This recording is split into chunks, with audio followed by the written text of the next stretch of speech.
14 फरवरी 2019 जम्मू कश्मीर के पुलवामा में सीआरपीएफ के काफिले पर एक भयानक आत्मघाती हमला होता है। एक विस्फोट और कुछ ही सेकंड में 40 से ज्यादा जवान शहीद हो जाते हैं।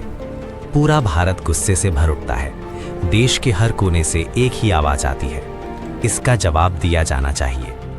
भारत सरकार और सेना के सामने अब एक बड़ा सवाल था, क्या सिर्फ कड़ी निंदा की जाए या दुश्मन को उसी की भाषा में जवाब दिया जाए। हमले के कुछ ही दिनों बाद दिल्ली में एक बेहद गुप्त बैठक होती है। इस बैठक में मौजूद थे भारत के प्रधानमंत्री, राष्ट्रीय सुरक्षा सलाहकार, सेना और वायुसेना के शीर्ष अधिकारी। निर्णय लिया गया, इस बार जवाब सीमा के इस पार नहीं बल्कि सीमा के उस पार दिया जाएगा। लक्ष्य चुना गया, पाकिस्तान के बालाकोट में मौजूद एक बड़ा आतंकवादी प्रशिक्षण कैंप। ये कैंप आतंकी संगठन जैश ए मोहम्मद का था। लेकिन मिशन इतना आसान नहीं था, क्योंकि ये हमला दुश्मन के इलाके के अंदर जाकर करना था और अगर जरा सी भी जानकारी लीक हो जाती तो मिशन असफल हो सकता था। इसलिए इस ऑपरेशन को दिया गया एक अजीब सा नाम, ऑपरेशन बंदर। Team confirm Eastern Sector status. Confirm sir, no anomalies. Good. Monitor closely. चुने गए Understood sir. अत्याधुनिक लड़ाकू विमान डैसॉल्ट मिराज 2000, इनके साथ तैनात किए गए हवा में ईंधन भरने वाले विमान, AWACS निगरानी विमान और कई फाइटर जेट, ताकि पूरा मिशन एकदम गुप्त और सुरक्षित रहे। एक और चतुर चाल चली गई। कुछ भारतीय फाइटर जेट्स को जानबूझकर दूसरी दिशा में भेजा गया ताकि पाकिस्तान की रडार प्रणाली भ्रमित हो जाए। असल हमला करने वाले विमान चुपचाप अपने असली लक्ष्य की ओर बढ़ रहे थे। 26 फरवरी 2019 सुबह से पहले का समय। भारत के कई एयरबेस से मिराज 2000 विमान उड़ान भरते हैं। रडार से बचते हुए ये विमान हिमालय की पहाड़ियों के ऊपर से गुजरते हैं और कुछ ही मिनटों में वे पहुंच जाते हैं अपने लक्ष्य के ऊपर, बालाकोट। ये वही जगह थी जहां आतंकियों को हमलों की ट्रेनिंग दी जाती थी। अब समय था मिशन के सबसे खतरनाक पल का।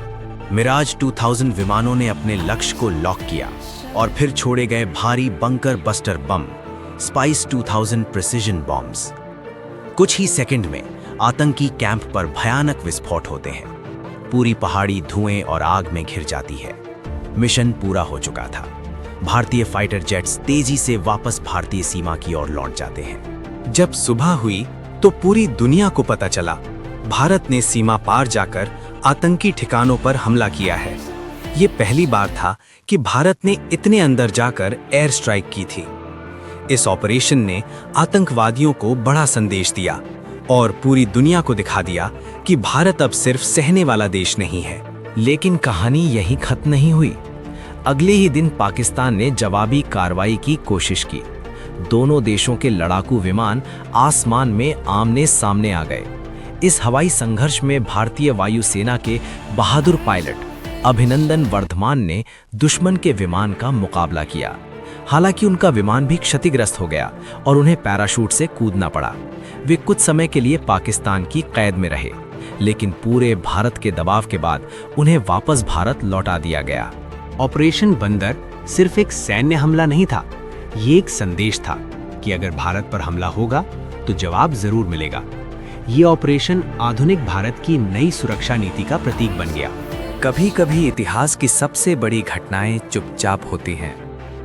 कोई घोषणा नहीं, कोई चेतावनी नहीं, बस रात के अंधेरे में उड़ते कुछ विमान और कुछ सेकंड के विस्फोट जो इतिहास की दिशा बदल देते हैं। और उसी रात एक फोन कॉल पर बोले गए 2 शब्द हमेशा के लिए इतिहास में दर्ज हो गए, बंदर मर गया।